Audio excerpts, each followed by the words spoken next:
तो मेरे चैनल पर आपका स्वागत, अभिनंदन और वंदन। जैसा कि आपको पता है कि हिंदी से संबंधित जो भी परीक्षाएं अभी 2024 से 2025 तक हमने देखी है, सभी का जो ढंग है वो काफ़ी बदल गया है। पहले जो वन लाइनर के क्वेश्चन आते थे, अब बहुत डीप प्रश्न पूछे जाने लगे हैं।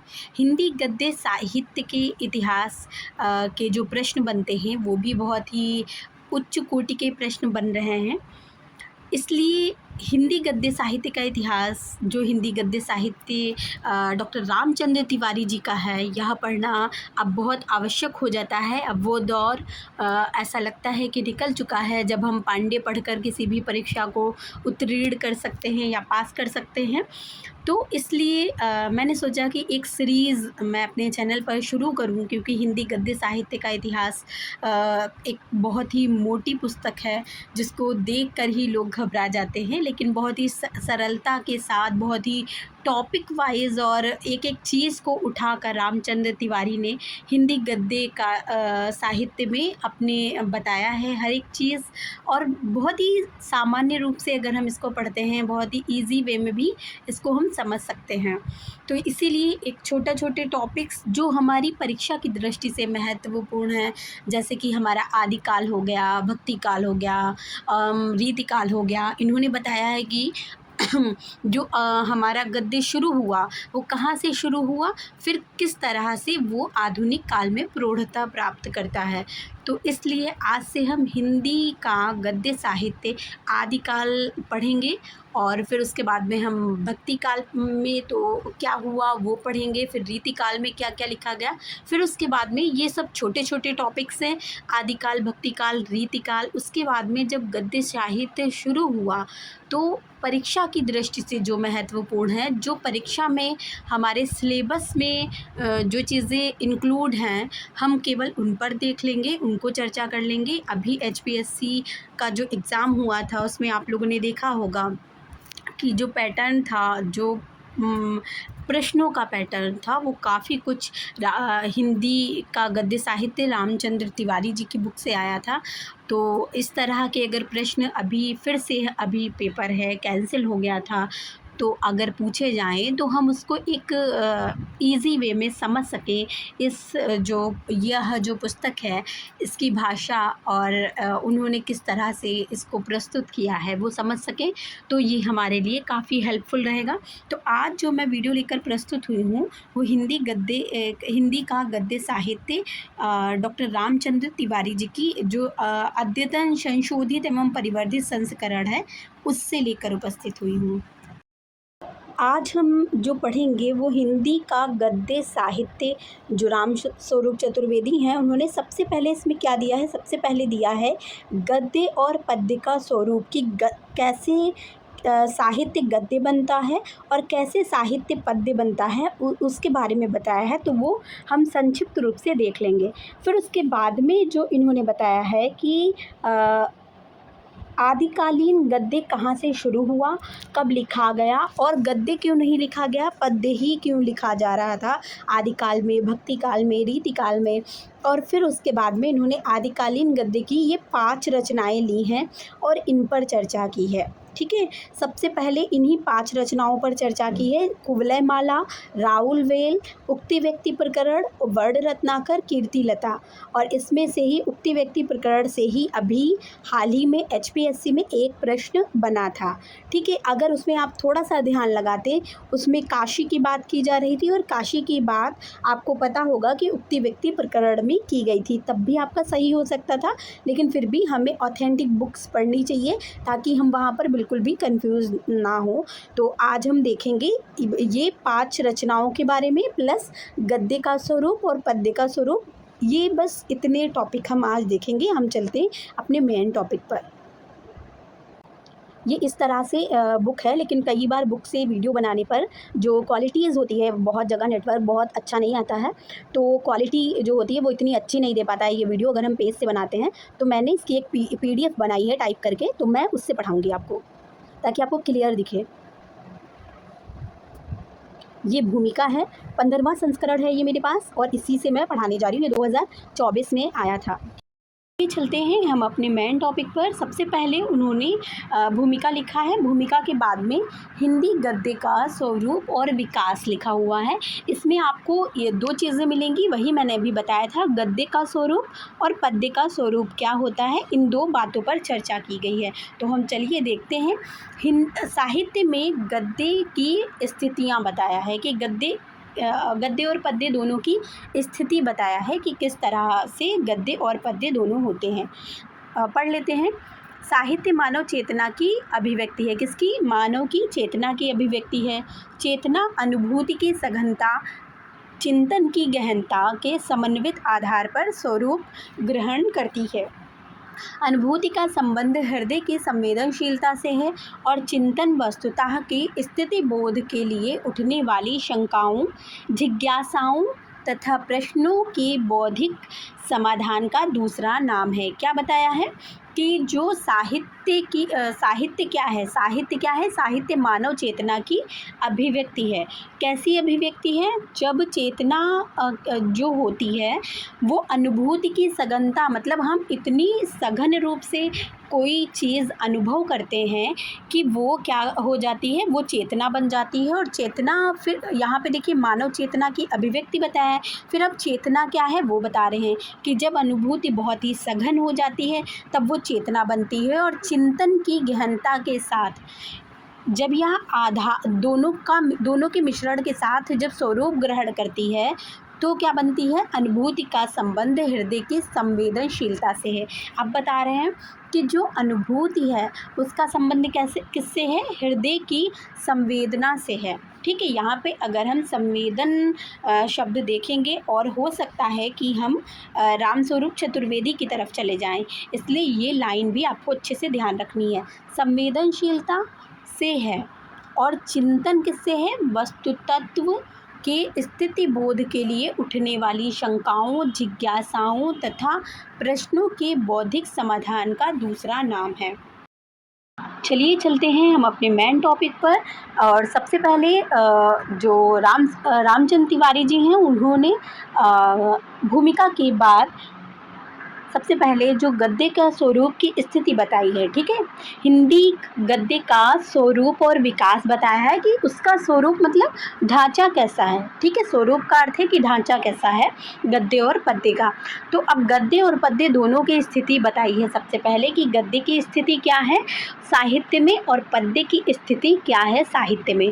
तो सबसे पहले साहित्य के बारे में इन्होंने बात की है। ठीक है, सबसे पहले साहित्य के बारे में बात की है, इसको हाईलाइट कर लेते हैं। साहित्य के बारे में बात की है। साहित्य के बारे में क्या बात की है? कहा है कि मानव की जो चेतना है उसकी क्या है? अभिव्यक्ति है साहित्य। अब चेतना क्या है? चेतना अनुभूति की सघनता तथा चिंतन की गहनता के समन्वित आधार पर स्वरूप ग्रहण करती है। चेतना क्या करती है?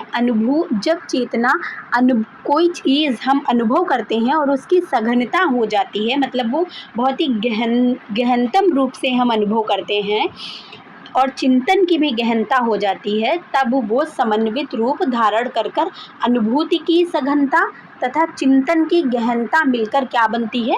अनुभूति बनती है। सबसे पहले मानव चेतना के बारे में बताया, फिर अनुभूति चेतना क्या है तब बताया कि अनुभूति की सघनता और चिंतन की गहनता जो समन्वित रूप से स्वरूप ग्रहण करती है वो चेतना होती है। फिर अनुभूति का संबंध किससे बताया? अनुभूति का संबंध है हृदय की संवेदनशीलता से। किससे है? हृदय की संवेदनशीलता से। जितने ही आप संवेदनशील व्यक्ति होंगे उतना ही आप अनुभव कर पाएंगे लोगों के दुख को, पीड़ाओं को, ठीक है, किसी के सुख को, किसी की हंसी को, खुशी को। और फिर क्या है? चिंतन बताया है, जबकि चिंतन क्या है?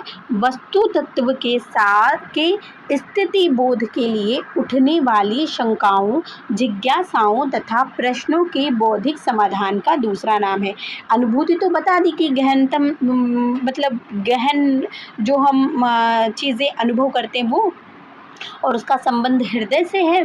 लेकिन चिंतन को बताया कि वस्तु तत्व की स्थिति बोध के लिए, मतलब कोई वस्तु है उसके लिए, मतलब वस्तु यहाँ पर केवल वस्तु से उन्होंने आशय नहीं लिया है, किसी विषय कि कोई ऐसा विषय है जो स्थिति बोध मतलब उस समय उसके विषय में हमारी शंकाएँ, हमारी जिज्ञासाएँ या हम बौद्धिक तर्क वितर्क जब हम देते हैं तो वो क्या कहलाता है? चिंतन कहलाता है। ठीक है, अनुभूति और चिंतन के बारे में बात की है। आगे चलते हैं। मानव जीवन के विकास क्रम में हृदय के संवेदनशील तत्वों की क्रियाशीलता पहले देखी जाती है। कह रहे हैं कि जब मानव का विकास हुआ, मनुष्य ने आदि मानव से जब मनुष्य विकास करके आज के मानव के रूप में जब परिवर्तित हुआ है तो सबसे पहले उस विकास क्रम में हमें क्या दिखाई देता है?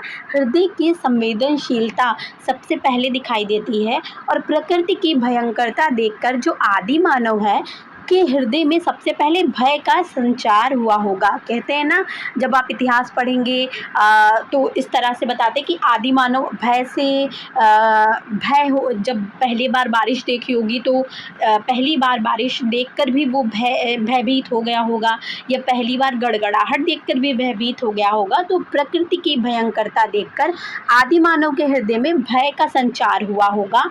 प्राकृतिक उपकरणों की क्षण क्षण परिवर्तित रमणीयता ने मानव हृदय में रागात्मक वृत्तियों को उद्भूत किया होगा और प्रकृति की पोषकता के सतत अनुभव के उपरांत ही मानव मन में उसके प्रति पूज्य वृत्ति जागी होगी। अब क्या कह रहे हैं कि जो प्रकृति की भयंकरता है उसको देखकर क्या हुआ होगा? आदि मानव के मन में भय का संचार हुआ होगा, लेकिन प्रकृति के जो रमणीय रूप हैं या रागात्मक वृत्तियां हैं उसको देखकर मानव हृदय में क्या रमणीय रूप को क्या देखकर मानव के हृदय में राग उत्पन्न हुआ होगा।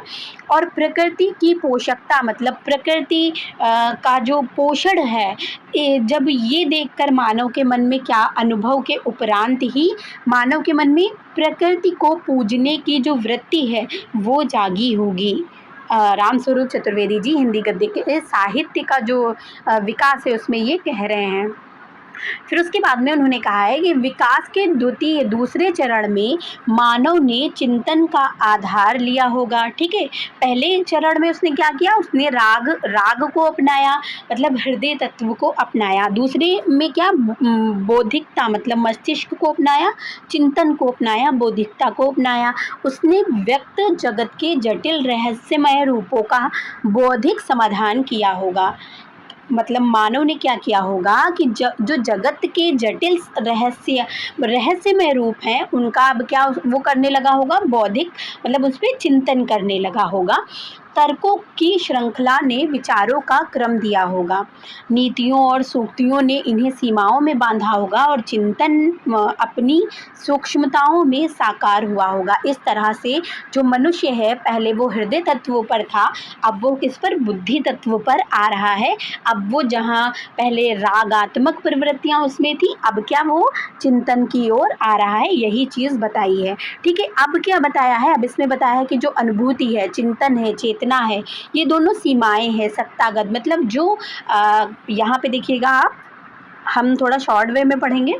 जो यहाँ पे ये पद्म लिखा है, ये पद्म नहीं है, टाइपिंग मिस्टेक हो गया है, या है ये पद्य है। ठीक है, तो पद्य में क्या बताया है कि छंद, स्वर, लय, हृदय तत्व होगा, गति होगी, प्रवाह होगा, ध्वनि के आधार पर मूर्त होकर पद रचना में सौष्ठव ला देती है। मतलब बताया है कि पद्य ये जो रचना है संवेदनात्मक वृत्तियों की यहाँ अभिव्यक्ति, जिसमें छंद हो, लय हो, स्वर हो, लय हो, गति हो, प्रवाह हो, ध्वनि हो तथा हृदय तत्व हो, वो क्या कहलाई जाने लगी? वो पद्य कही जाने लगी। उसके बाद में कह रहे हैं कि दूसरी ओर चिंतन, जटिल समस्याओं, बौद्धिक समाधान, तर्कों की श्रृंखला, विचारों का क्रम, मतलब इस तरह की जो चिंतन प्रधान रचनाएं थी वो जब लिखी गई तो वो, और उसमें क्या है? उसमें चिंतन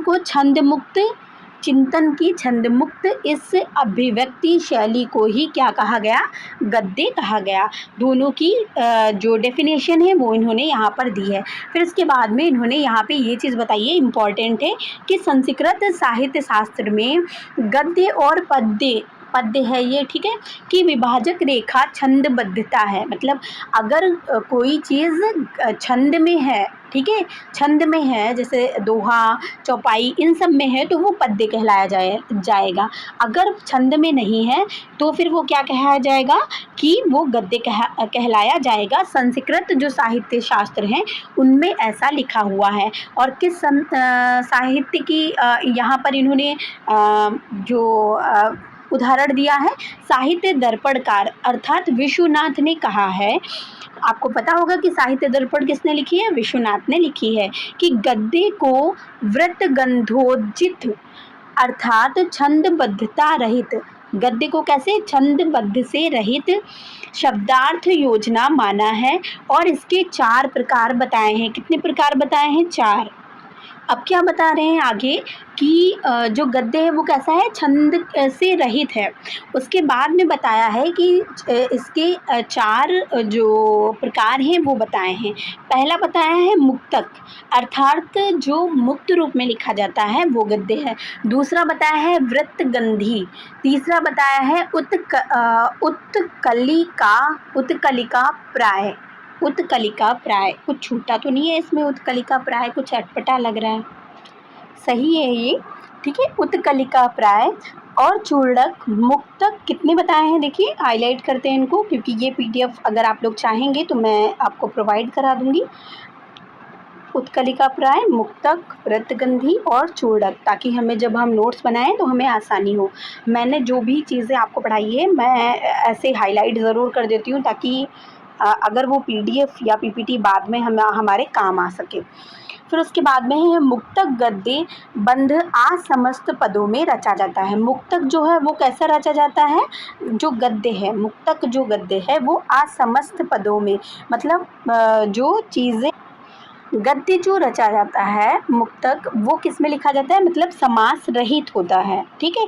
वृत्तगंधी जो है, गद्य बंध में बीच बीच में वृत्तों की गंध आ जाती है, अर्थात गद्य लिखा जाता है लेकिन बीच बीच में कहीं ना कहीं छंद जो होते हैं वो आ जाते हैं। वृत्त मतलब छंद, छंद की गंध आ जाती है, बीच बीच में कहीं ना कहीं छंद आ ही जाते हैं। उत्कलिका प्राय क्या है? उत्कलिका प्राय गद्य बंध तो होता है लेकिन लंबे लंबे समस्त पदों में लिखा जाता है, मतलब बंध ही होता है गद्य से, ये मतलब बंध होता है। बंध का अर्थ है कि जो वृत्त है अर्थात जो छंद है उसमें बंधा होता है, लेकिन कैसे होते हैं ये? लंबे लंबे समस्त पदों में, मतलब समास पदों में लिखा जाता है। चूड़क जो है ये गद्य बंध में छोटे छोटे समस्त पद होते हैं। चूड़क क्या है? गद्य बंध में ही लिखा जाता है लेकिन छोटे छोटे समस्त मतलब समास वाले पद होते हैं। ये अगर आपको ये बहुत अच्छे से डिटेल में पढ़ना है, ये चारों की व्याख्या, या अगर आपने संस्कृत से MA या BA किया होगा तो आपने एक इनकी क्या इनको बोलते हैं, साहित्य दर्पणकार विश्वनाथ की एक पुस्तक है वो आपने देखी होगी और उसमें बहुत डिटेल में ये दिया हुआ है, आप वहाँ से जाके पढ़ सकते हैं। अभी तक हमने देखा कि गद्य का स्वरूप बताया, साहित्य क्या है ये बताया रामचंद्र तिवारी जी ने, फिर उसके बाद में गद्य का स्वरूप, पद्य का स्वरूप, उसके बाद में कि जो चिंतन है, अनुभूति और चिंतन के बारे में भी बताया है। उसके बाद में ये 4 प्रकार बताए हैं, ये हमें ध्यान रखना है। साहित्य दर्पण कार के अनुसार बताए हैं, ये भी ध्यान रखना है। आगे चलते हैं।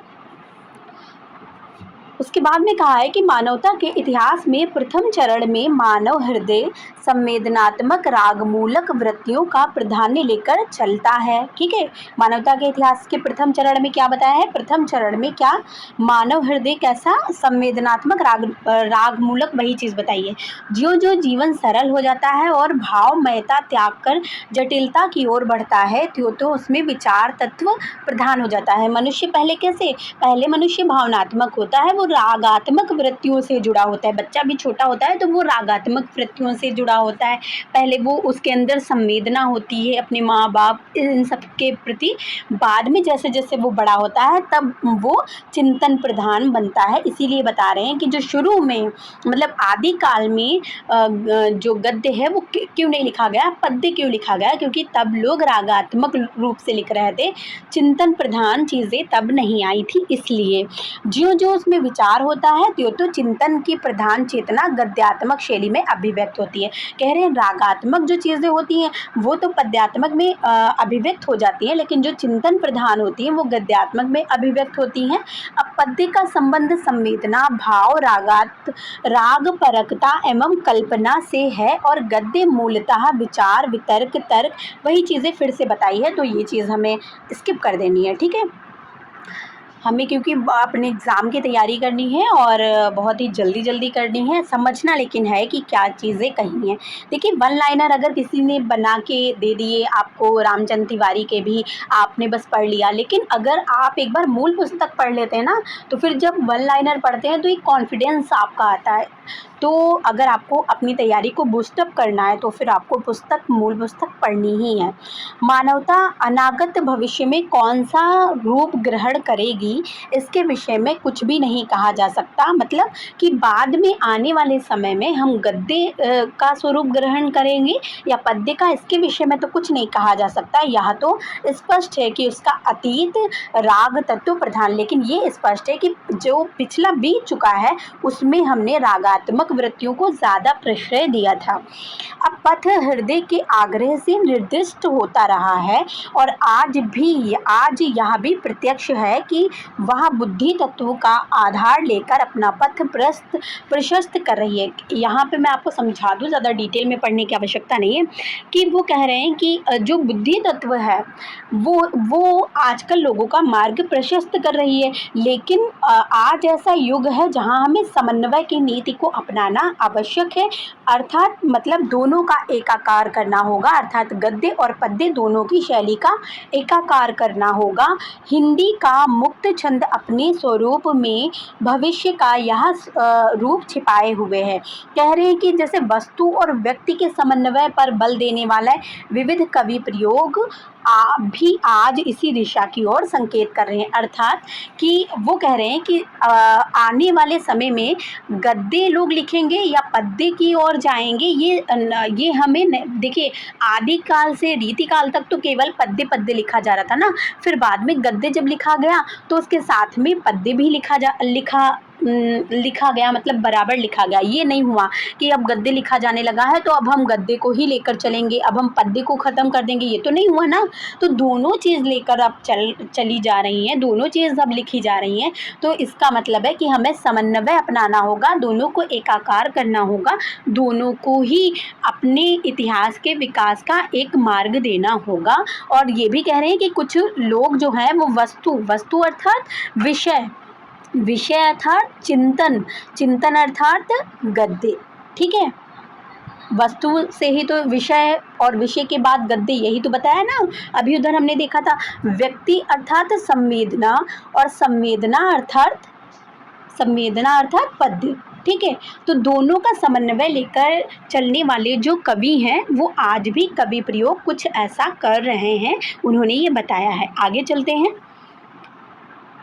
साहित्य हिंदी गद्य का क्रमबद्ध इतिहास 19वीं शती से प्राप्त होता है। यहाँ पे जो हमारा मेन मुद्दा है, जो हिंदी गद्य साहित्य का इतिहास है, वो यहाँ से शुरू होता है। आपसे पूछ सकते हैं कि हिंदी गद्य का जो इतिहास है वो कहाँ से शुरू होता है, तो 19वीं शती से प्राप्त होता है। फिर उसके बाद में इसके पहले भी राजस्थानी, ये राजस्थानी है, टाइपिंग में मिस्टेक हो गया। ठीक है, राजस्थानी गद्य, ब्रजभाषा गद्य तथा खड़ी बोली गद्य की परंपराएं क्षीण, मंद एवं शिथिल गति से चल रही थी। मतलब कह रहे हैं कि जो हिंदी का गद्य साहित्य है वो 19वीं शती से प्राप्त होता है, लेकिन राजस्थानी जो गद्य है, ब्रजभाषा जो गद्य है, खड़ी बोली का जो गद्य है, उनकी जो परंपराएं हैं वो क्षीण रूप से, मतलब कभी धीरे, कभी मंद, कभी तेज, कभी शिथिल गति से चल रही थी। तीन चीज़ें बताई हैं। देखिए, राजस्थानी गद्य, ब्रजभाषा गद्य और खड़ी बोली गद्य। हिंदी गद्य के लिए उपयुक्त तीनों रूपों में राजस्थानी गद्य जो था ये प्राचीनतम, इसका जो रूप है ये प्राचीनतम रूप था। अगर आपसे ये क्वेश्चन वन लाइनर में बन सकता है, आपको पता भी होगा कि सबसे प्राचीनतम रूप जो माना जाता है वो किसका माना जाता है, राजस्थानी गद्य का माना जाता है। फिर उसके बाद में कह रहे हैं कि इसका सूत्रपात कब हुआ, 10वीं शताब्दी से हुआ। राजस्थानी गद्य का सूत्रपात कब हुआ, 10वीं शताब्दी से, जबकि हिंदी गद्य का सूत्रपात कब हुआ, 19वीं शताब्दी से। फिर उसके बाद में पूछ रहे हैं कि ब्रज भाषा गद्य का कब हुआ, प्रयोग अनुमानता कब हुआ, 14वीं शताब्दी से। ठीक है, ब्रज भाषा का 14वीं से। हठ योग, ब्रह्म ज्ञान आदि विषयों से संबंधित कुछ गोरखपंथी गद्य पुस्तकें प्राप्त हुई। इनमें राजस्थानी खड़ी बोली मिश्रित गद्य का प्रयोग हुआ है। ठीक है, लेकिन ब्रजभाषा गद्य का सूत्रपात कब हुआ था इसके विषय में निश्चित रूप से कुछ नहीं कहा जा सकता। खड़ी बोली का जो प्रयोग है कविता के रूप में, ठीक है, कविता के रूप में बता रहे हैं, यहाँ पे लिखा नहीं है, लेकिन जब आप पढ़ेंगे तो आपको समझ में आएगा कि अमीर खुसरो और संत कवि और दक्षिणी कवि कर रहे थे।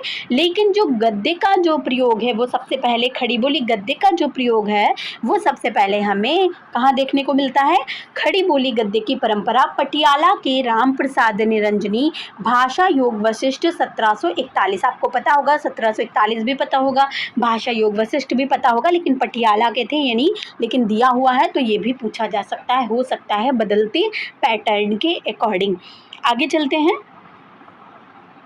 19वीं शताब्दी से पूर्व प्राप्त हिंदी गद्य के उपर्युक्त तीनों रूप आशक्त थे। आशक्त का अर्थ होता है कमज़ोर। ठीक है, आशक्त का अर्थ होता है कमज़ोर थे, शक्तिहीन थे। ठीक है, कमज़ोर थे यहाँ पे आएगा। उनमें जीवन की व्यवहारिक समस्याओं से संबंधित तर्क पुष्ट प्रौढ़ विचारों को वहन करने की क्षमता ना थी।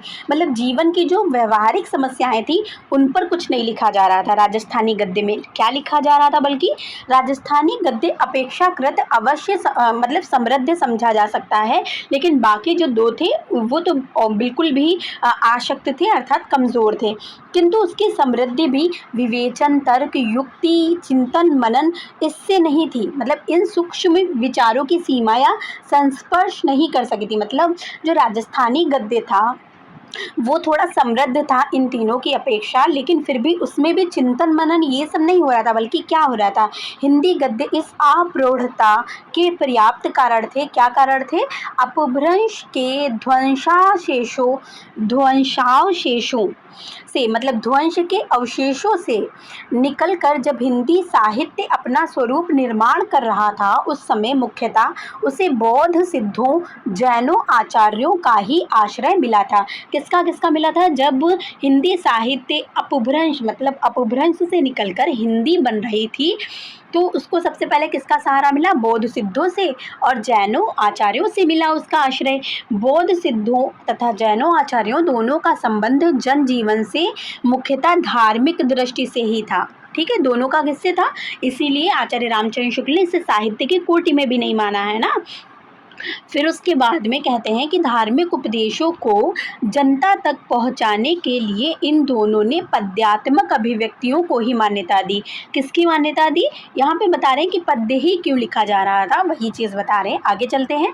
यदि कभी किसी ने गद्य का प्रयोग किया भी होगा तो उसमें वैचारिक प्रौढ़ता का अभाव रहा होगा। किसमें, विचारों की, यही बता रहे ना कि विचारों की प्रौढ़ता तब नहीं थी। तब क्या, लोग रागात्मक प्रवृत्तियां अपना रहे थे, और रागात्मक जो प्रवृत्तियां हैं वो केवल और केवल पद्य में ही लिखी जाती हैं, क्योंकि धार्मिक आचार विचार के लिए अधिक सशक्त गद्य की आवश्यकता नहीं होती। और जो धार्मिक चीज़ें हैं ये भी रागात्मक प्रवृत्ति में ही आते हैं हमारी। आगे हम चलते हैं, देखते हैं कि चारण कवियों द्वारा रचित रासो ग्रंथों में वीरत्व, जो चारण कवि लिख रहे थे, प्रेम की ही अभिव्यंजना प्रधान थी। किसकी किसकी, वीरता की और प्रेम की अभिव्यंजना प्रधान थी। काव्य कि इस विशिष्ट आख्यान परंपरा को स्वीकार करके चलने वाले कवि आश्रयदाताओं के चरित्रों को व्यापक और अमरत्व दोनों प्रदान करना चाहते थे। मतलब उनके चरित्रों की व्यापकता को जो जिनके आश्रम में रह रहे थे और उनकी जो अमरता है उनको दोनों को प्रदान करना चाह रहे थे। फिर गद्य की और उनका ध्यान कैसे जाता, चिंतन प्रधान कुछ लिख ही नहीं रहे थे तो गद्य की ओर ध्यान कैसे जाता, ये बता रहे हैं। भक्ति काल में गद्य साहित्य अपनी उपादेयता सिद्ध नहीं कर सका। अब बता रहे हैं, आदिकाल की बात कर चुके हैं ना, अब भक्ति काल की बात कर रहे हैं कि भक्ति काल में क्यों नहीं लिखा गया। ठीक है, चलो इसका कलर चेंज कर लेते हैं ताकि थोड़ा सा पता चले कि यहाँ से भक्ति काल शुरू हुआ। अब क्या कह रहे हैं, ना तो यह इष्ट देवों के आदर्श चरित्र की प्रतिष्ठा के लिए उपयुक्त माना गया, ना आराध्य के प्रति आत्मनिवेदन के लिए। मतलब गद्य नहीं उपयुक्त माना गया बल्कि पद्य में ही सब कुछ लिखा जा रहा था। लीलामय भगवान के आनंद उद्भाविक सगुण लीला के गान के लिए भी यह सर्वथा आयुक्त था और रहस्यमयी सत्ता के प्रति व्यक्तिगत निश्चल रागात्मक संबंध भी इसके माध्यम से कैसे स्थापित होता। यहाँ पे बता रहे हैं कि भक्ति काल में गद्य क्यों नहीं लिखा गया। ठीक है, चलिए यहाँ पे तो आप समझ ही जाएंगे। उसके बाद में अब रीति काल में बता रहे हैं कि रीति काल में जो गद्य है वो क्यों नहीं लिखा गया। रीति काल का भी हाईलाइट करते हैं। रीति काल में कह रहे हैं कि साहित्य भी सामंतीय जीवन की रंगीनियों में ही पोषित और पल्लवित था, अतः गद्य के लिए अनुकूल वातावरण इस काल में भी नहीं हो सका। मतलब यहाँ भी वही आदिकाल वाली ही प्रवृत्ति थी, सामंतीय प्रवृत्तियाँ थी, आश्रयदाताओं की जो प्रशंसा है उसके बारे में चीज़ें की जा रही थी, लिखी जा रही थी। वीर रचनाएं जो लिखी जा रही थी वो भी आदिकाल की ही प्रवृत्तियों पर लिखी जा रही थी। फिर उसके बाद में यहाँ पर भी जो मुक्तक काव्य थे वो प्रेमी प्रेमिका प्रधान थे या नायक नायिका प्रधान थे, तो वहाँ भी रागात्मक प्रवृत्ति ज़्यादा थी, इसलिए लोग यहाँ भी पद्य ही लिख रहे थे। अतः गद्य के लिए अनुकूल वातावरण इस काल में नहीं मिल पाया। ठीक है, चलिए चलते हैं आगे, देखते हैं। उसके बाद में 19वीं सदी की बात कर रहे हैं। अब जो हमारा टॉपिक है मैन, 19वीं शताब्दी में हिंदी, अब बोल रहे हैं कि लिखा कैसे गया। हिंदी प्रदेश जनजीवन ब्रिटिश शासन से टकराते हुए नवीन दिशा की ओर मुड़ा।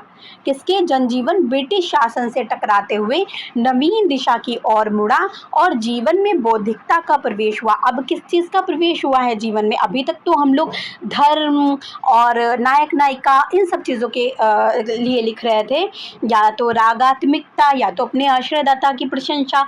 अब जो चीज़ें लिखी जाएंगी 19वीं शती में, आपने देखा होगा पुनर्जागरण हुआ था, तो उसके लिए बौद्धिकता का जो प्रवेश है वो हुआ, सामाजिक चेतना गतिशील हुई। ठीक है, जनता जागी, एक ऐसी युग चेतना का प्रवाह फूटा जिसके लिए गद्य साहित्य अनिवार्य हो गया था। आपको पता है कि भारतेंदु युग 19वीं शती में शुरू हो गया था और भारतेंदु युग से ही राष्ट्रीय चेतना और इन सब चीज़ों, ये सब चीज़ें लिखी जाने लगी और जो राष्ट्र की स्थितियां हैं वो बताई जाने लगी। अब राष्ट्र की स्थितियां जो आम जनता है उस तक पहुंचाई जाने लगी, राष्ट्र में क्या क्या चल रहा है, हमें किस तरह से युद्ध लड़ने हैं, युद्ध या हमें किस तरह से राष्ट्रीय चेतना को जागृत करना है, वो सब गद्य में लिखा जाने लगा। अब यहाँ पे डॉक्टर रामविलास शर्मा की इन्होंने आलोचना भी की है। देखिए, रामविलास शर्मा के बारे में लिखते हैं कि कुछ प्रगतिशील विचारक, जबकि वो प्रगतिशील थे, फिर भी हिंदी नवजागरण में ब्रिटिश शासन की प्रगतिशील भूमिका स्वीकार नहीं करते, किंतु इतना तो स्वीकार करना होगा कि भक्ति काल का जो लोक जागरण था वो मुगल शासन के अंतिम चरण में बिखर चुका था। भक्ति काल का जो लोक जागरण था वो मुगल शासन के, मतलब भक्ति काल में जो लोक जागरण फूटा था, क्योंकि जो रामविलास शर्मा है उन्होंने जो पुनर्जागरण है उसकी दो पार्ट की, एक तो लोक जागरण किया है, लोक जागरण भक्ति काल किया है, और फिर पुनर्जागरण, इसको नव जागरण कहा है और ये भारतेंदु युग को कहा है उन्होंने। तो इसलिए उन्होंने कहा कि जो लोक जागरण था जिसको रामविलास शर्मा ने बांटा है वो तो मुगल शासन के अंतिम चरण में बिखर चुका था, क्योंकि रामविलास शर्मा ने ब्रिटिश शासन को इसलिए नहीं माना, मतलब उसकी इम्पोर्टेंस नहीं मानी पुनर्जागरण काल में, क्योंकि उन्होंने कहा कि ये जो नव जागरण मतलब भारतेंदु युग में हुआ है 19वीं शताब्दी में, ये हमारा जो लोक जागरण काल मुगल शासन काल में हुआ था उसी का एक अगला स्टेप है, इसलिए उन्होंने उसको नकार दिया कि ब्रिटिश शासन की इसमें कोई भूमिका है। लेकिन रामचंद्र तिवारी ने कहा कि वो तो कब ख़त्म हो गया था, जब मुग़ल शासन के अंतिम चरण में ही वो वाला जो लोक जागरण था वो बिखर चुका था। ब्रिटिश शासन से टकराने से ही जागरण में नई चेतना उत्पन्न हुई। राजा राम मोहन राय ने लॉर्ड हेस्टिंग्स 1813-23 ईस्वी की नीतियों का विरोध करते हुए बंगाल की जनता को जगाया था। किसका नाम आया है? राजा राम मोहन राय का लॉर्ड हेस्टिंग्स की नीतियों का विरोध करके। किसकी नीतियों का विरोध किया था? लॉर्ड हेस्टिंग का। अगली बार ये प्रश्न में भी आ जाए तो कोई अचंभित करने वाली बात नहीं है, क्योंकि अब तो कुछ भी प्रश्न बनाते हैं। विरोध करते हुए जो बंगाल की जनता थी उसको जगाया। फिर उसके बाद में हम देखते हैं क्या है कि अवश्य है कि ब्रिटिश शासन नीतियाँ भारत के त्वरित विकास के पक्ष में नहीं था। मतलब उस समय जो ब्रिटिश शासन था वो भारत के त्वरित मतलब तुरंत ही विकास के पक्ष में नहीं था। वो कितना विकास चाहता था? उतना जितने में उसको फ़ायदा हो, उसको बेनिफिट हो ब्रिटिश शासन को। खड़ी बोली गद्य के इस विकास क्रम में सम्यक अवधारणा के लिए हिंदी के अन्य प्राचीन गद्य रूपों का संक्षिप्त परिचय अप्रासंगिक ना होगा। उन्होंने कहा है कि खड़ी बोली का ये जो गद्य का रूप जो प्रचलित है, इसका जब संक्षिप्त परिचय हम देंगे तो किसको हम देखेंगे। सबसे पहले आदिकालीन हिंदी गद्य जो है वो 9वीं से 14वीं शताब्दी आया। अब हम आदिकालीन गद्य साहित्य की जो प्रमुख रचनाएं हैं उन पर बात करेंगे, जिसमें आपका जो ये एक सेकेंड आपका राजस्थानी ये जो 5 रचनाएं हैं इनको हम मुख्य रूप से इनके बारे में देखेंगे। आदिकालीन हिंदी गद्य 9वीं से 14वीं शती तक, ठीक है, 9वीं से 14वीं शती तक जो शुरू हुआ वो आदिकालीन गद्य इन्होंने बताया है। पढ़ते हैं। राजस्थानी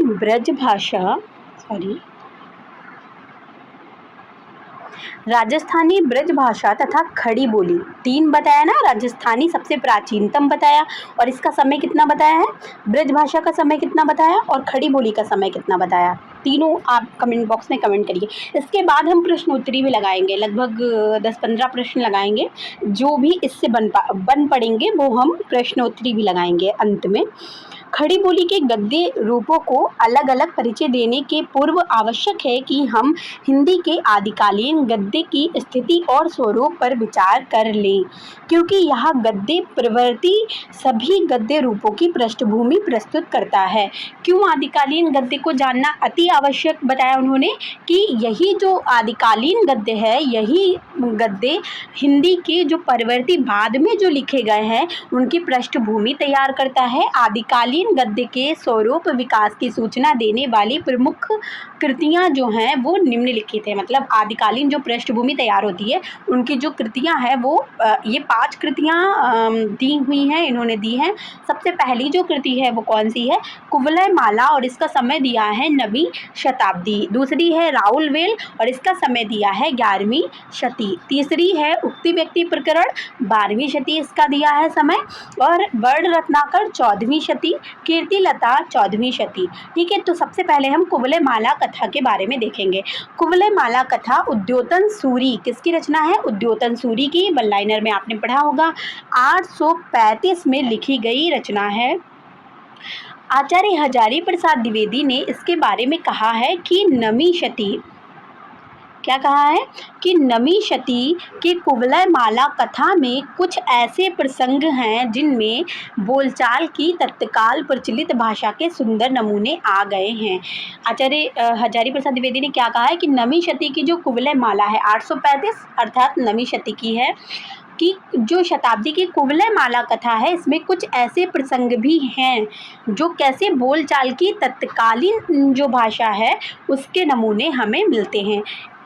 अब एक नमूना जो आचार्य हजारी प्रसाद द्विवेदी ने अपनी पुस्तक में दिया है हिंदी साहित्य की भूमिका में, वो यहाँ पर इन्होंने प्रस्तुत किया है। ठीक है, तो भो भट्टौता तुम्हें ना याढ़ यो राजकुले वृत्तांत ते ही भणियन भड़ियम भड़ है व्याघ्र स्वामी का वार्ता राजकुले। अर्थात ये किसका है, कभी ये भी पूछ सकते हैं, प्रश्न दें और ये पूछ लें कि ये जो ये प्रकरण है या ये जो पंक्तियां हैं ये किस रचना से हैं। तो आपको बताना है कि ये कुवलय माला से हैं। ठीक है, किससे हैं, कुवलय माला से। लिख लेते हैं हम लोग।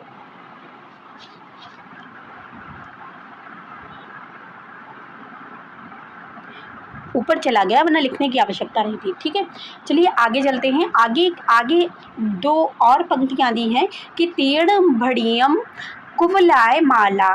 ठीक है, ये तो यहाँ पे कुवलय माला दे ही दिया है। पुरिंसम द्वषड़िये पात ओलंबितः इमा चा षोड़ अप फोड़ी ऊड़ एक्को उट्टी ऊ चट्टो भणिया चा अणाणे यदि पांडित्येन ततो मयि परियेत्व कुवलय माला। फिर कुवलय माला दे दिया है। देखिए सब में कुवलय माला दिया है, लेकिन इस पंक्ति में कुवलय माला नहीं दिया है। तो ये पूछ सकते हैं कि ये वाली जो पंक्ति है ये इसमें है। देखिए इस पंक्ति में कुवलय माला नहीं दिया है, तो इसको थोड़ा सा ध्यान रखना। समझने की बहुत आवश्यकता नहीं है, बस इसको ध्यान रखना। इमा चा सोड़ अप फोड़ियो एक्को उट्टियो चट्टो भाड़िया चा। इसकी व्याख्या भी दी है कि अजी भट्ट पुत्रो, तुम नहीं जानते राजकुल में क्या वृत्तांत है।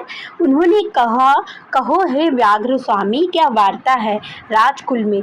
उसने कहा, पुरुष देवशीणी कुवलय माला ने पात पत्र लगा दिए हैं। यह सुनकर एक विद्यार्थी फड़क कर उठा और बोला, निर्णय यदि पांडित्य से होने वाला है तो ब्याह मैं करूँगा कुवलय माला से। अर्थात हमें समझ में आ रहा है ये जो कुवलय माला है ये या तो कोई विधि है या तो कोई स्त्री है। ठीक है, आगे देखते हैं। हजारी प्रसाद द्विवेदी के ग्रंथ में 565 पेज पर उद्धृत है, ये संदर्भ दिया हुआ है, उन्होंने रेफरेंस दिया है। राउलवेल दूसरी रचना जो है राउलवेल है। इसका समय क्या बताया है, इसका समय 11वीं शताब्दी बताया, 11वीं शती बताया। उसका समय कुवलय माला का क्या बताया था, 9वीं शताब्दी 835, इसका 11वीं बताया है। अभी यहाँ पे देखिए 11वीं शती लिखा है, अनुमान लगाया है इन्होंने, अनुमानतः एक रचित क्या है ये, राउलवेल एक प्रेम काव्य है। यहाँ से भी प्रश्न बनता है वन लाइनर टाइप का। इसके रचयिता रोडा है और यह एक शिलांकित कृति है। इसमें कलचुरी राजवंश के किसी सामंत की 7 नायिकाओं की का नखशिख वर्णित है। ठीक है, ये प्रश्न बना भी था एक बार टीजीटी या पीजीटी में।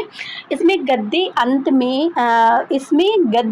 में का भी प्रयोग किया गया है, मतलब गद्य का भी प्रयोग अंत में किया गया है राउलवेल। चूँकि ये चंपू काव्य है तो अंत में इसमें गद्य का प्रयोग किया गया है और शुरू में पद्य का प्रयोग किया गया है। इसकी भाषा मूलतः मध्य देशी अपभ्रंश है। ये देखिए कितना अच्छा प्रश्न मिला हुआ है कि इसकी भाषा कैसी है, मध्य देशीय अपभ्रंश है। ठीक है, ये नगेंद्र वाली बुक में भी दिया है कि मध्य देशीय अपभ्रंश है। ठीक है, इससे हमें हाईलाइट करके रखना है। हो सकता है पूछ लें राउलवेल की भाषा क्या है। अपभ्रंश तो हम सबको पता है, लेकिन मध्य देशीय अपभ्रंश है ऐसा भी हमें पता होना चाहिए। किंतु इसमें पछाही और पूर्वी अपभ्रंशों का संलेख है। पछाही अर्थात जो पश्चिमी है और जो पूर्वी है उन अपभ्रंशों का संश्लेष है। इसलिए इसमें अवधी, मराठी, पंजाबी आदि के भी पूर्व रूप सुरक्षित हैं। ठीक है, किसके अवधी के, सॉरी थोड़ा सा इसको कर लेते, अवधी के भी, मराठी के भी और पंजाबी के भी। इसके गद्य का एक नमूना नीचे उद्धृत है। गद्य का स्वरूप इसमें है। देखिए हमें क्या क्या याद रखना है, 11वीं शती में हुआ, प्रेम काव्य हुआ, रोडा शिलांकित कृति है, ये सब तो आपको पता ही होगा अगर आप तैयारी कर रहे होंगे।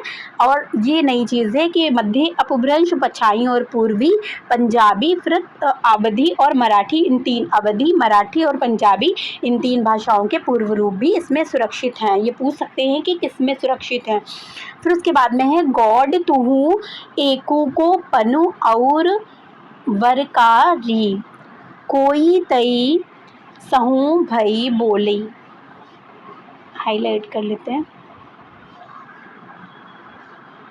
अगला है जा पुणु मालव उवेशु ही आवंतु काम देव जाऊ आपड़ा हथियार हूँ भूलई। ए गौड़ तू एक ही भाग्यशाली एक ही है, और मैं होड़ लगाता हूँ दूसरा, और कौन कौन तुझसे भय में बोले। जो फिर मालवियाए हैं उद्देश्य नाम ही कामदेव अपने यावत हथियार भी भूल जाता है। मतलब तेरे नाम लेकर तो कामदेव भी अपने हथियार भूल जाता है। नायिका की शायद बात की जा रही है, राहुल बेल और उसकी भाषा, पृष्ठ 10। फिर अगला जो है उक्ति व्यक्ति प्रकरण, हाँ याद करना है। देखिए इसमें हम मैंने बता दिया आपको क्या करना है, और ये जो दो पंक्तियां हैं ये आई हैं, एक ये और एक ही, मतलब इसी की व्याख्या है ये। फिर उसके बाद में है उक्ति व्यक्ति प्रकरण। उक्ति व्यक्ति प्रकरण के बारे में इसका समय क्या उन्होंने दिया था, 12वीं शती, उसका 9वीं शती, फिर 11वीं शती और फिर 12वीं शती। ठीक है, इसकी रचना महाराज गोविंद चंद्र के सभापति, किसके सभापति, ये वन लाइनर में आपने पढ़ा होगा, पांडे में भी पढ़ा होगा कि गोविंद चंद्र के सभापति दामोदर शर्मा ने राजकुमारों को कान्यकुब्ज और काशी प्रदेश में प्रचलित तत्कालीन भाषा में संस्कृत सिखाने के लिए की थी इसकी रचना। ठीक है, किसने, गोविंद चंद्र के सभापति। किसके सभापति थे, ये भी याद रखिएगा कि गोविंद चंद्र के सभापति थे, और काशी और कान्यकुब्ज। अब देखिए जो प्रकरण आया था हमारा HPSC में वो यहीं से आया था। ठीक है, यहाँ से आया था, लेकिन फिर भी हमें पहचानने में हमने उसको भूल कर दी। जबकि आपको ये सोचना चाहिए ना कि उक्ति व्यक्ति प्रकरण, मैंने जब ये पेपर हल करवाया हरियाणा का, तो मैंने बताया कि मैंने जो इसका करेक्ट आंसर लगाया था वो किस लिए लगाया था, क्योंकि इसमें काशी की बात हो रही थी। ये जो उद्धरण दिया था यहाँ पे, ये देखिए, ये जो उद्धरण दिया था इसमें काशी की बात हो रही है, और मुझे ये पता था कि उक्ति व्यक्ति प्रकरण में काशी की बात ही है, काशी की बातें की गई हैं। तो फिर आपको ऐसे भी थोड़ा सा अपना माइंड ओपन करके भी पढ़ना है, ताकि आप हिंट से भी करेक्ट आंसर तक पहुंच सकें। चलिए हम देखते हैं कि काशी प्रदेश में और फिर उसके बाद में तत्कालीन संस्कृत सिखाने के लिए की गई थी। अब ये भी पूछ सकते हैं कि कौन सा ऐसा ग्रंथ है जिसमें तत्कालीन भाषा और संस्कृत सिखाने के लिए जो रचा गया था, तो वो हमारा है उक्ति व्यक्ति प्रकरण। ठीक है, और ये कैसा एक ग्रंथ है, ये व्याकरण का ग्रंथ है। गोविंद चंद्र का राज्यकाल कितना था, 1145 था, इसलिए निश्चय ही इसकी रचना इसी समय हुई होगी। गोविंद चंद्र के समय से इसका समय निकाला है रामचंद्र तिवारी जी ने। फिर इसके गद्य का एक नमूना यहाँ देखिए, गांग, ये थोड़ा मिस्टेक हो गया, गंगा नहाए, क्या है ये कि गंगा नहाए, उसमें भी शायद मिस्टेक है, बुक में भी मैं देख रही थी कि बुक में गंगा लिखा हुआ, नहीं बुक में भी गांग लिखा हुआ है। ठीक है, तो गंगा नहाए धर्म हो पापू जा, जस जस धर्म बाढ़ तस तस पापू घाट, जब जब धर्म बाढ़ तब तब पापू ओहट, जैसे जैसे धर्म जाम तैसे तैसे पापू काम, जय जय धर्म पसर ते ते पापू असर, जह जह धर्म चढ़ तेहा तेहा पापू खस, जहाँ जहाँ धर्म नाद तहाँ तहाँ पापू मांद। देखिए पहले 11वीं शती की हमने हिंदी देखी, फिर उसके बाद 9वीं शती की देखी, फिर 11वीं की, अब 14वीं की देख रहे हैं, तो कितना अंतर है। आप इस 12वीं की देख रहे हैं, तो आप देखिए कि कितना अंतर आ गया है। अब ये भाषा जो है ये हम थोड़ा पढ़ भी पा रहे हैं और हमें समझ में भी आ रही है। फिर कीर्तिलता और अवहट्ट भाषा डॉक्टर शिव प्रसाद सिंह की ये रचना है, इससे लिया गया है। इससे आपको एक नई रचना भी प्राप्त होती है जो कि शिव प्रसाद सिंह की है। कौन, कीर्तिलता और अवहट्ट भाषा। ठीक है, ये भी ध्यान रखिएगा क्योंकि कभी कभी इस तरह की रचनाएं पूछ लेते हैं, विद्यापति से संबंधित पूछ लें तो। उसके बाद में हम चलते हैं अपनी चौथी रचना पर, वर्ण रत्नाकर पर। वर्ण रत्नाकर में क्या कह रहे हैं कि ज्योतिरेश्वर ठाकुर की 14वीं शती की रचना है। ठीक है, और इसका ढांचा कैसा है, विश्वकोशात्मक है, मतलब यह विश्वकोश है। वो क्या थी, व्याकरण थी, और यह कैसी है, विश्वकोश है। आप अगर कभी कंफ्यूज हो जाते हैं कि उक्ति व्यक्ति प्रकरण व्याकरण और है कि ये विश्वकोश, दोनों एक जैसी रचनाएं हैं, दोनों में कंफ्यूजन अगर होते हैं, तो आप यहाँ से पकड़िए इसको, सॉरी ये यहाँ से आप इसको पकड़िए कि यहाँ पे लिखा हुआ है वर्ण। ठीक है, और वर्ण लिखा हुआ है तो वर्ण जो हमारा कोश होता है, शब्दकोश होता है या तो उसमें क्या वर्ण ही तो लिखे होते हैं। सबसे पहले A B या क ह, और उसी के बारे में फिर लिखा होता है कि इसमें क्या है, उसमें क्या है, उसका मतलब अर्थ लिखा होता है। जो भी शब्द होते हैं। तो ये इससे हम समझ जाएंगे कि वर्ण को कोश कौन सा है, तो कोश जो है वर्ण रत्नाकर है, और व्याकरण कौन है, प्रकरण। जो उक्ति व्यक्ति प्रकरण है, मतलब प्रकरण में जो दिया हुआ है वो व्याकरण है। चलिए आगे चलते हैं। डॉक्टर सुनीति कुमार चटर्जी ने इसका संपादन करके प्रकाशित कराया है। किसने प्रकाशित कराया, ये भी इम्पोर्टेंट है। सुनीति कुमार चटर्जी ने इसका प्रकाशन किया। और फिर इसके बाद में, यद्यपि यह मैथिली गद्य की रचना है, किस गद्य की रचना है, इसमें कौन सी भाषा का प्रयोग हुआ है, अपभ्रंश का नहीं बल्कि मैथिली गद्य का। कई बार ये पूछ सकते हैं कि वर्ण रत्नाकर की भाषा क्या है, तो अपभ्रंश नहीं है बल्कि मैथिली गद्य है।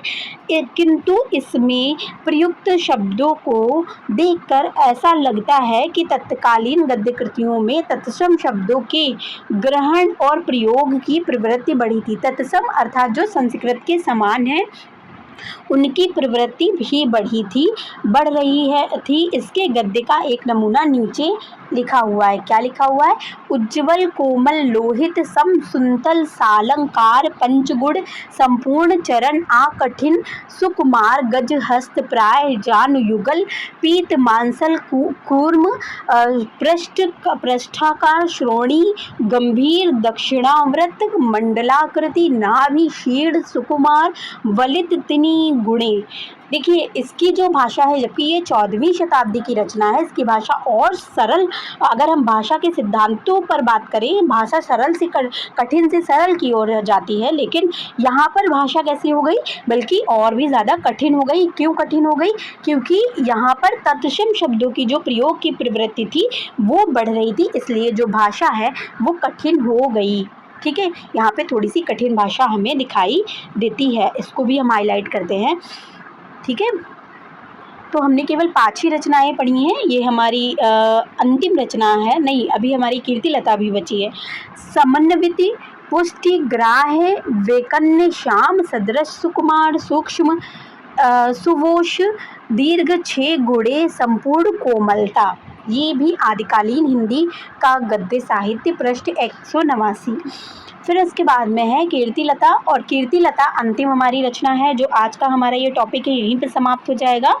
यह विद्यापति द्वारा रचित एक वीर गाथात्मक काव्य है। ठीक है, अब कीर्तिलता और कीर्तिपता का इन दोनों में कौन सी वीर गाथात्मक है और कौन सी नहीं, तो ये पूछा जा सकता है प्रश्न। हमारा प्रश्न यहाँ से हम इसको हाईलाइट करते हैं। कीर्तिलता जो है वो कैसी रचना है, वीर गाथात्मक काव्य है।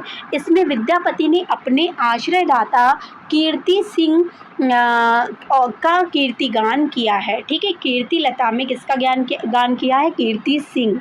ठीक है, फिर क्या है, और निश्चय ही यह 14वीं शती में रचित है। वर्ण रत्नाकर भी 14वीं शती में रचित थी और यह भी 14वीं शती में रचित है, लेकिन वर्ण रत्नाकर पहले आएगी, ये बाद में आएगी, क्योंकि ये अंत में रचित है इसलिए। फिर इसके बाद में कह रहे हैं कि इसमें बीच बीच में गद्य का भी प्रयोग हुआ है। पद्य में रचित है लेकिन गद्य का भी प्रयोग हुआ है। इसमें प्रयुक्त गद्य का एक नमूना नीचे उद्धृत है। कौन सा नमूना उद्धृत किया है देखते हैं और हाईलाइट भी करते हैं। क्या बताया है कि तान्ही वैश्यन्नी करो मुखसार मंडनते अलक तिलका पत्रवली खंडनते।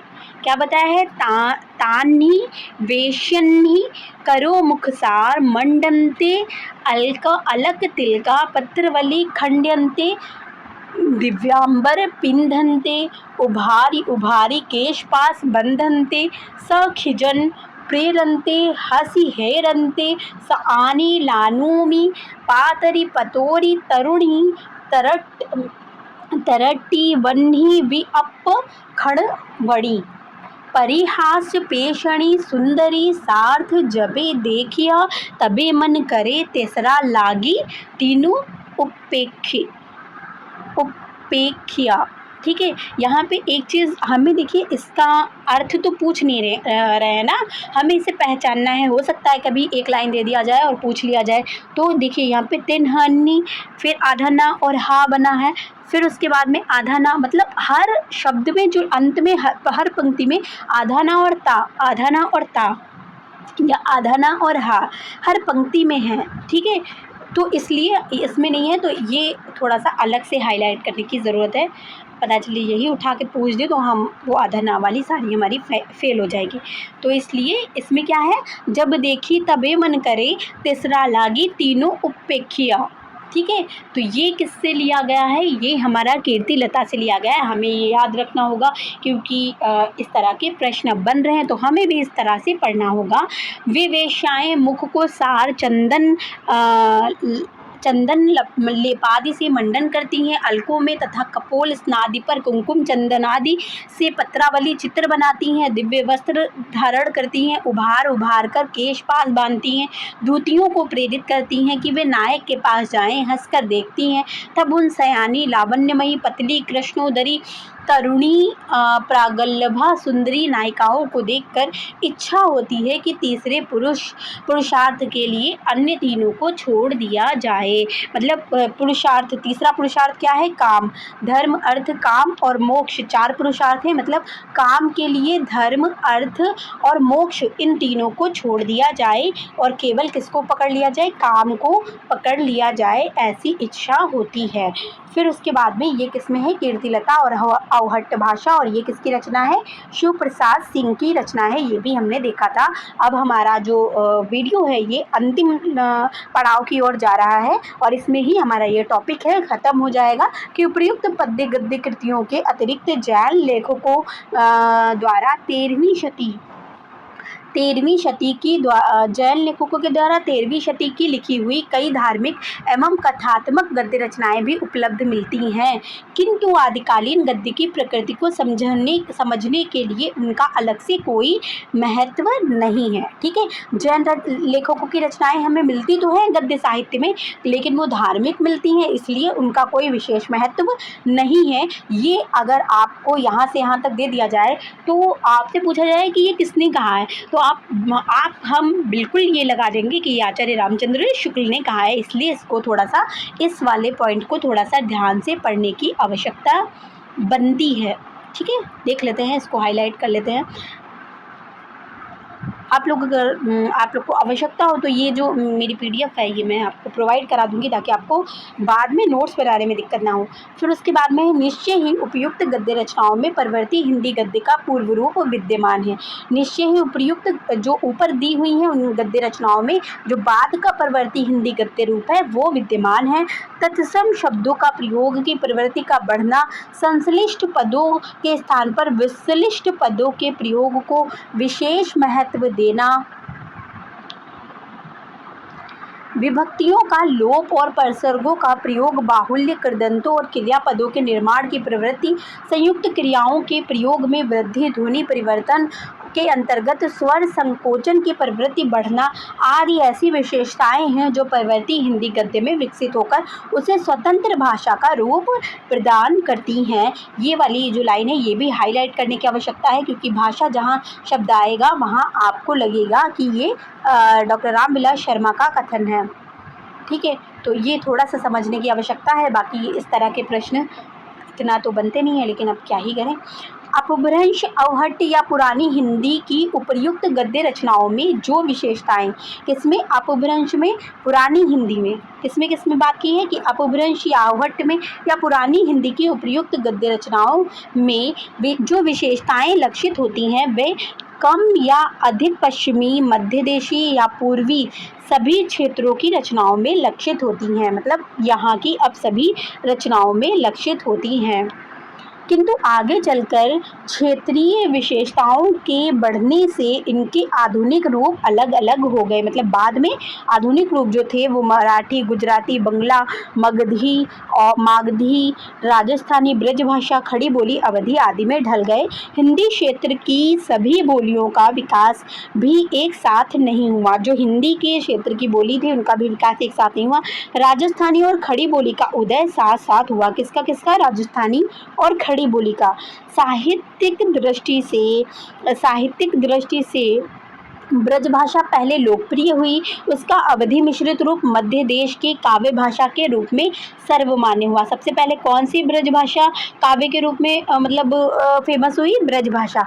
लेकिन बाद में उसका कौन सा अवधि में मिश्रित रूप उसका मध्य देश की काव्य भाषा के रूप में सर्वमान्य हुआ। धार्मिक उपदेशों और टीकाओं के लिए ब्रजभाषा गद्य का प्रयोग होता रहा, किंतु आगे चलकर ऐतिहासिक कारणों से खड़ी बोली गद्य ही हिंदी भाषा क्षेत्र की जन चेतना की अभिव्यक्ति का माध्यम बनी और राजस्थानी और मैथिली गद्य भी जीवन प्रवाह के साथ आगे नहीं बढ़ सके। कौन कौन नहीं बढ़ सके? राजस्थानी और मैथिली। मैथिली किस में लिखा गया था? जो कि हमारा उक्ति व्यक्ति प्रकरण में लिखा गया था, नहीं, वर्ण रत्नाकर में लिखा गया था। तो ये नहीं बढ़ पाए। फिर उत्तर भारत में खड़ी बोली गद्य के विकास के पहले, उत्तर भारत में खड़ी बोली गद्य के विकास के जो पहले क्या हुआ था, पूर्व दक्षिण में उसका एक रूप ढल चुका था। ये भी बताया है कि उत्तर भारत में जब खड़ी बोली गद्य का विकास हुआ तो दक्षिण में उसे क्या कहा जाता था। आगे चलकर हिंदी खड़ी बोली गद्य का विकास परंपरा का परिचय देते समय हम थोड़ा विस्तार से इसकी चर्चा करेंगे। विस्तार से इसकी चर्चा करेंगे, ये बताया है उन्होंने। और यहीं पर जो हमारा टॉपिक है, एक सेकेंड,